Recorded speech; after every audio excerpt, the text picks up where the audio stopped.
அண்மைச் செய்தியை பார்த்துக் கொண்டிருக்கிறோம். கேரளாவின் திருவனந்தபுரத்தில் ஆளுநர் உரையாற்றிக் கொண்டிருந்த போது அங்கிருந்த போலீஸ் கமிஷனர் மயங்கி விழுந்ததால் பரபரப்பான சூழல் ஏற்பட்டிருக்கிறது. மாநகர காவல் ஆணையர் திடீரென மயங்கி விழுந்த நிலையில் அங்கு பரபரப்பான சூழலானது ஏற்பட்டிருக்கிறது.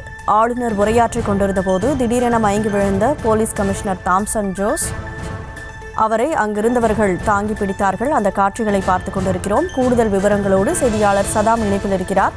சதாம், வணக்கம். அங்கு என்ன நடந்தது, முழு விவரம்?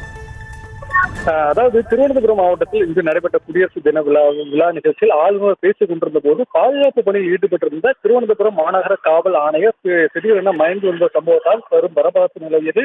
தற்போது அவரை மருத்துவமனையில் அனுமதித்துள்ளனர். இது காட்சிகள் தற்போது வெளியாகியுள்ளது. நாடு முழுவதும் இன்று குடியரசு தினம் கொண்டாடப்பட்டு வருகிறது. இந்த நிலையில் கேரள மாநிலம் திருவனந்தபுரத்தில் அமைந்துள்ள சென்ட்ரல் ஸ்டேடியத்தில் கேரள அரசு சார்பில் குடியரசு தின விழா நடைபெற்று இந்த விழாவில் பங்கேற்ற கேரள மாநில ஆளுநர் உரையாற்றிக் கொண்டிருந்தார். அப்போது அங்கு பாதுகாப்பு பணியில் ஈடுபட்டுக் கொண்டிருந்த திருவனந்தபுரம் மாநகர காவல் ஆணையர் தாம்சன் ஜோஸ் ஆளுநரின் அருகே நின்று கொண்டிருந்த போது திடீரென மயங்கி விழுந்தார். உடனடியாக அங்கு நின்று கொண்டிருந்த சக பாதுகாப்பு அதிகாரிகள் அவரை மீட்டு ஆம்புலன்ஸ் வாகனத்தில் திருவனந்தபுரம் அரசு மருத்துவக் கல்லூரி மருத்துவமனைக்கு கொண்டு சென்றனர். அங்கு சிகிச்சை அளித்த வேகத்திலேயே பின்னர் தாம்சன் ஜோஸ் குறைந்து மீண்டும் குடியரசு தின விழா நிகழ்ச்சியில் தனது பணியை தொடர்ந்தார். ஆளுநர் உரையாற்றி கொண்டிருந்த போது அங்கு திரண்டிருந்தவர்கள் அவரது பேச்சை கவனித்துக் கொண்டிருந்த போது அவரது அருகில் நின்று கொண்டிருந்த மாநகர காவல் ஆணையர் திடீரென மயங்கி விழுந்த சம்பவம் கேரளாவில் பெரும் பரபரப்பை ஏற்படுத்தியது.